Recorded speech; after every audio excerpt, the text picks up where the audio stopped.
అయితదా? కాదా? అనే క్వెషన్‌కి ఇప్పుడు ఆన్సర్ దొరకదు నాకు తెలిసి. ఇప్పుడు ఒకవేళ గవర్నమెంట్ రెస్పాండ్ అయితే అపోజిషన్స్ రావు గదా! గవర్నమెంట్ ఏం చేస్తుందసలు నాకు అర్థం కాదు. అంటే గవర్నమెంట్‌కి పట్టట్లేదా? 10 నిమిషాల దూరంలో ఉంటాడండి రియాజ్ అనేటోడు. ఆయన చెవునికి ఇనిపిస్తలేదా?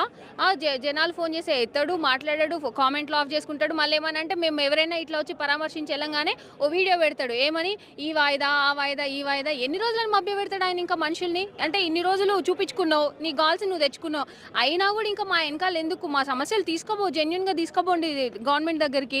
ఇయన్నీ పక్కన పెట్టిన రేవంత్ రెడ్డికి కనిపిస్తలేదా? ఇన్ని న్యూస్ ఛానెళ్లలో జరుగుతుంది. ఇంతమంది వస్తున్నారు. ఎక్స్ మినిస్టర్స్ వస్తున్నారు. ఎమ్మెల్యేస్ వస్తున్నారు. ఇట్లా ఇప్పుడు వాళ్ళనైతే కవర్ చేస్తది కదా న్యూస్. ఆయనకి ఇంటెలిజెన్స్ పోతలేదా? ఇంతకుముందు అపోజిషన్‌లో ఉన్నప్పుడు ఇంటెలిజెన్స్ మీద పడేయించినావు కదా! మరి అదే ఇంటెలిజెన్స్ ఇప్పుడు నీ చుట్టూ ఉంది. నువ్వు తెప్పించుకోవాలనుకుంటే తెప్పించుకోవట్లేవా? ఈ నిర్లక్ష్యం ఎందుకు మీకు నాకు అర్థం కాదు. ఎన్ని రోజులు ఇంకా నిర్లక్ష్యంగా వహిస్తారు మీరు? ఈ రోజు ఒక ప్రాణం ఒక ప్రాణాపాయ స్థితిలో ఉన్న